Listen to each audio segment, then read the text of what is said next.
سو آپ کا اگر لاہور میں مقدمہ ہے، you don't have to travel to Lahore, آپ یہاں سے اپنی گواہی دے سکیں۔ جج صاحب کو 6 مہینے میں فیصلہ کرنا ہے۔ السلام علیکم ناظرین، اوورسیز کے لیے بہت ہی پرکشش جو ہے ایک فیسلٹی کا انتظام کیا گیا ہے کہ جو یہاں پہ پراپرٹی کے بہت بڑے مسائل تھے اوورسیز کے، پاکستان میں کرایہ دار کے رشتہ دار جو ہے اکثر پراپرٹی پہ قبضہ کر لیتے تھے، اب اس کے لیے جو خصوصی عدالتیں تھیں، یہ تو خیر میں نے پہلے بھی کئی بار کہا کہ خصوصی عدالتیں جو ہیں وہ شروع ہونے جا رہی ہیں، فیڈرل اسلام آباد میں ہو چکی تھی، اب پنجاب میں سٹارٹ ہو گئی، 10 نومبر سے اس کا آغاز ہو گیا ہے۔ او پی ایف کے جو چیئرمین ہیں اوورسیز کمیشن کے، وہ میرے ساتھ ہیں، ان سے بات کرتے ہیں اور تفصیلات جو ہے آپ کے سامنے وہ بھی سامنے رکھتے ہیں۔ السلام علیکم جی۔ اچھا جی، اوورسیز عدالتیں جو ہیں پہلے تو چلتا ہی آ رہا تھا جی کھلیں گی، اسلام آباد میں کھل گئی تھی، اب آپ نے آج اعلان کر دیا ہے کہ کھل گئی ہیں عدالتیں، تو اس کا ایک تو پروسیس، یہ جو لوگ سن رہے ہیں ان کو تاکہ پتہ چلے کیسے انہیں اپروچ کرنا ہے، کیونکہ بعد میں بہت سوال پوچھے جاتے ہیں، ہم ڈائریکٹلی انہیں بتاتے ہیں، پوری انفارمیشن ہمارے پاس بھی نہیں ہوتی، ظاہر ہے۔ کونسلیٹ جنرل جو ہیں جی امتیاز کونڈل صاحب، یہ بھی ہمارے ساتھ موجود ہیں، چونکہ اس خصوصی عدالتوں میں کونسلیٹس کا بہت بڑا کردار ہوگا۔ اصل کردار میرا خیال ہے کہ ان کا ہوگا، آپ کو ان لوگوں کو ان عدالتوں تک پہنچانے میں، پھر گواہیاں دینے میں۔ سو یہ دونوں ایکسپلین کر دیں گے، پہلے آپ سے سٹارٹ کر لیتے ہیں۔ جی بہت شکریہ۔ میں سمجھتا ہوں ثاقب یہ درینہ مسئلہ تھا کہ لوگ سمجھتے تھے کہ ایموویبل پراپرٹی کے اوپر کوئی ڈکری جو ہے وہ عدالتی ڈکری ہی مانی جاتی، لوگ سٹے آرڈر لے لیتے تھے، ججمنٹ کلچر تھا۔ تو میڈم مریم نواز شریف صاحبہ نے اور وزیر اعظم صاحب نے اس کا ادراک کرتے ہوئے پہلے تو اسلام آباد میں اس عدالت کو بنایا آرڈیننس کے ذریعے، ہائی کورٹ میں اس کا بینچ بنا، جن کو کہا گیا کہ یہ 6 مہینے میں اور 60 دن میں اپیل فارغ کی جائے۔ لیکن اس کے ساتھ ساتھ پنجاب میں 36 اضلاع میں اب یہ عدالتیں وجود میں آ چکی ہیں۔ ہر شہر میں ایڈیشنل سیشن جج کا ایک عدالت جو ہے وہ مختص کر دی گئی ہے کہ یہ اوورسیز کے لیے ہے۔ آپ اس سے ڈائریکٹ اصالتاً وکالتاً رجوع کر سکتے ہیں، آپ ای پٹیشن کے ذریعے رجوع کر سکتے ہیں، آپ کوئی بھی جو او پی ایف یا او پی سی ہے اس کے ذریعے اس عدالت سے رجوع کر سکتے ہیں۔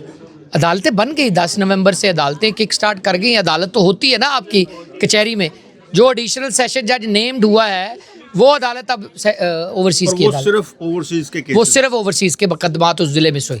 مسئلہ تو یہ ہے نا امجد صاحب کہ یہ جو سسٹم ہے، جو سست سسٹم میں کہتا ہوں وہاں کے ہماری ہے، اس کی وجہ سے لوگ تنگ آ جاتے ہیں۔ اب ایک اوورسیز جو ہے وہ یو کے سے یا امریکہ سے جائے گا، اسے اگر 4 ہفتے وہاں ایکسٹرا رکنا پڑ گیا صرف اس سسٹم کی، آج افسر صاحب ڈی سی صاحب بیٹھے نہیں ہیں، اسی لیے تو ان عدالتوں میں پیشی جو ہے وہ کونسلیٹ کے ذریعے ممکن ہو سکے گی، یا ہیرنگ سینٹر بن جائیں گے۔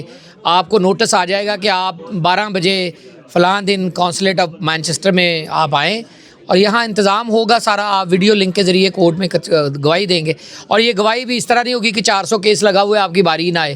اب یہ limited number of people invite ہوں گے جن کی گواہی میک شور کی جائے گی اور جج فیصلہ دیں گے، اور اے ڈی ایس جے جو ہے وہی سنے گا یہ کیس۔ ایڈیشنل سیشن جج کی عدالت سنے گی، ہر ضلع میں علیحدہ جج نام، آپ کو تمام ججوں کی جو ہے لسٹ بھیج دی گئی ہے، وہ درخواست سنیں گے، فیصلہ دیں گے۔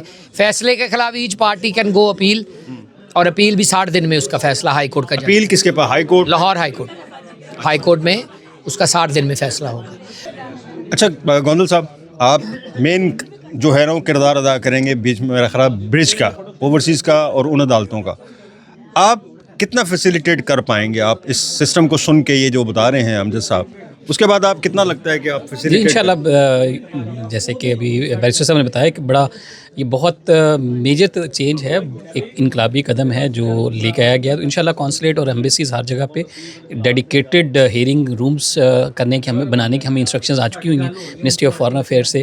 تو جب یہ کورٹس کی طرف سے ایمبیسی یا کونسلیٹ کو انسٹرکشنز آیا کریں گی، سمنز ڈائریکٹلی جو پارٹیز ان کو جائیں گے، اور کونسلیٹ کو کاپی میں پتہ ہوگا کہ فلاں دن یہ لوگ آئیں گے، ان کے لیے ہیئرنگ سینٹرز یا وٹنس رومز کہہ لیں وہ ہم نے یہاں پہ اسٹیبلش کرنے ہیں، اس کا ویڈیو لنک اسٹیبلش کرنا ہے۔ تو انشاءاللہ وہ میرا خیال یہ ہے کہ منسٹری آف فارن افیئرس کی اس کے اوپر بالکل کلیئرٹی ہے، ہمیں کلیئر انسٹرکشنز ہیں کہ ہمیں ہر جگہ پہ تمام ایمبیسیز اور کونسلیٹس میں ان کو بنانا ہے۔ تو انشاءاللہ یہ بنیں گے اور افیکٹولی بنیں گے، کوئی مسئلہ نہیں نظر آ رہا ہے اس میں۔ کونسلیٹس میں جو ویڈیو لنک ہوا کرے گا اس کے لیے آپ کو الگ سے کمرہ مختص کریں گے, کوئی ڈیٹ ہوگی کہ انہی دنوں میں, یا ہر روز اگر کوئی؟ دیکھیں وہ تو ڈیپینڈ کرے گا نا, کورٹ ہمیں جو بھی کہیں کسی جگہ پہ کیس لگا ہوگا, اگر وٹنس نے اوورسیز سے وٹنس دینی ہے تو کورٹ اس کے ہمیں پہلے سے انٹیمیٹ کریں گے. یہ پہلے بھی کچھ کیسز میں جو ویڈیو لنکس سے وٹنسز ہو چکے ہیں مختلف ایمبیسیز میں, تو ہمارا منسٹری آف فارن افیئرس کا ایکسپیرینس ہے اس چیز کا.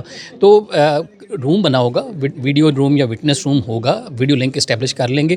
اس کی نارملی پہلے جو پرانا پروسیجر ہے جو کہ انشاءاللہ بھی اڈاپٹ ہوگا, پہلے سے انٹیمیشن دے دی جاتی ہے کہ فلاں ڈیٹ پہ وٹنس کو بھی پتہ ہوتا ہے کہ انہوں نے کانسلیٹ میں آنا ہے, اور کانسلیٹ کو بھی پتہ ہوتا ہے کہ انہوں نے آنا ہے, اور وہاں پہ کورٹ بھی بیٹھی ہوتی ہے, ویڈیو لنک اسٹیبلش کیا جاتا ہے اور اس کے بعد وہ ہیئرنگ ہوتی ہے. یہ پروسیجر جو ہے یہ بن گیا ہے کہ کیسے وہاں سے؟ نہیں, میں اس کا پوچھ رہا ہوں. نیب کے جب کیس چل رہے تھے تو یہاں سے وہ ریڈلی نہیں تھا جو جس نے ایکسپرٹ وٹنس کے طور پہ گواہی ریکارڈ کروائی تھی, تو وہ ہائی کمیشن سے کیا تھا ڈائریکٹ کورٹ میں اسلام آباد میں. تو یہ ہو چکا, میمو گیٹ کیس میں ہائی کمیشن نے منصور اعجاز کی یہاں سے گواہی کروائی تھی, تو یہ ہو چکا ہے. ہائی کمیشن لندن میں ایک اسٹیبلش جگہ ہے, وہ ہو جائے گا. ایک کمرہ مختص کرنا ہے, ویڈیو لنک لگانا ہے, سمن ان کو آنا ہے ان کو آنا ہے, وہ ای میل پہ آ جائے گا. آپ ہی کمیونیکیٹ کریں گے لوگوں سے, یا اگر آپ کو جب سمن آئے ان کو پتا ہوگا کورٹ جو ہے کورٹ بھیجے گا, ان جو اپلیکنٹس ہیں ان کو بھی بھیجے گا, اور کانسلیٹ کو بھی بھیجے گا اس کی پریپریشن کرنے کے لیے, کانسلیٹ یا ایمبیسیز کو. اور میں جیسے آپ کو بتا چکا ہوں, یہ منسٹری آف فارن افیئرز ہمارے مختلف مشنز آلریڈی مختلف کیسز میں یہ کر چکے ہیں آلریڈی. اب ہم سپریم کورٹ کے لیے, ہائی کورٹس کے لیے آلریڈی مختلف جگہوں پہ وٹنس آن لائن یا ویڈیو لنک کے تھرو کروا چکے ہیں. تو منسٹری آف فارن افیئرز کی بھی اس میں انشاءاللہ پریکٹس بھی ہے, آلریڈی لوگ ٹرینڈ بھی ہیں, تو کوئی ایسا ایشو نظر نہیں آ رہا کہ کوئی اس میں بنے گا. انشاءاللہ یہ ہو جائے گا. آپ کا جوشا میں اس لیے بار بار بیچ میں ذکر کر دیتا ہوں چونکہ آپ کے جو ہے نا یہ مانچسٹر کا جو ہے کونسلیٹ, یہ بڑا امپورٹنٹ ہے, کیونکہ یہاں اور برمنگھم میں پاکستانی کمیونٹی میرا خیال ہے مانچسٹر میں شاید زیادہ ہی ہو.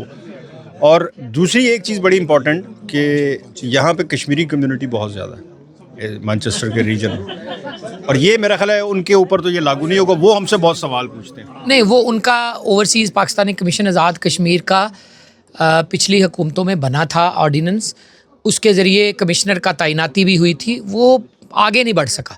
اب ہم اس کو ری ویمپ کر کے دوبارہ کوشش کریں گے کہ وہ دوبارہ کک سٹارٹ ہو, ان کی بھی کمیٹیاں بنیں, ان کی بھی عدالتیں بنیں, کیونکہ وہ آزاد کشمیر کا علیحدہ ایک سیٹ اپ ہے, تو وہاں ان کے لیے علیحدہ آرڈیننس کے ذریعے یہ سیٹ اپ کرنی پڑے گی, جس طرح پنجاب نے علیحدہ قانون کے تحت عدالتیں کھڑی کی ہیں. تو وہی قانون ریپلیکا آزاد کشمیر میں بھی ہو سکتا ہے, وہی کمیٹیاں ریپلیکا آزاد کشمیر میں بھی او پی سی آزاد کشمیر کے ذریعے بن سکتی ہیں. کوئی حرف آخر نہیں ہے, it is a matter of routine ہو سکتا ہے. آلریڈی اسلام آباد میں ہو رہا ہے, فیڈرل گورنمنٹ لیجسلیشن کر چکی ہوئی ہے. اسلام آباد کی جو کورٹ ہے وہ فنکشنل ہے, وہاں پہ اپلیٹ کورٹ بھی ڈٹرمن ہو چکا ہے, اور سو فیڈرل گورنمنٹ کی لیجسلیشن بھی مکمل ہے. تو انشاءاللہ یہ جلد ہی جب تک ان کی نہیں بنتی تو وہ فیڈرل گورنمنٹ میں بھی آ کے ایجیٹیٹ کر سکتے. فیڈرل گورنمنٹ اسلام آباد میں کوئی بھی جا کے کسی بھی پروونس کسی بھی جگہ سے ہے تو فیڈرل گورنمنٹ میں وہ جا کے کر سکتے ہیں. بہت بڑا سٹیپ ہے جی, اور بہت اچھا سٹیپ ہے. یہ کہنا جو ہے نا بالکل اسے میں کہنا چاہوں گا اس وقت کہ اوورسیز کا بہت بڑا مسئلہ جو تھا وہ پراپرٹیز کے مسائل تھے, کرایہ داروں کا, رشتہ داروں کی طرف سے پراپرٹی لیے جانے کا, وہ حل نہیں ہوتے تھے, اور وہاں ہر مہینے جا کے تاریخ بھگتنا وہ سب سے بڑا مسئلہ تھا. سو یہ وش یو گڈ لک جی, بوتھ آف یو. ایک ان کا بھی اتنا ہی کردار ہوگا میرا خیال ہے اس میں پورا, آپ کا تو ہے ہی ہے اس کو انیشیٹ پنجاب اور عدالتوں کا. تو sir thank you both of you, اور مجھے بھی ساتھ اس کے جناب اجازت دیں. اللہ حافظ.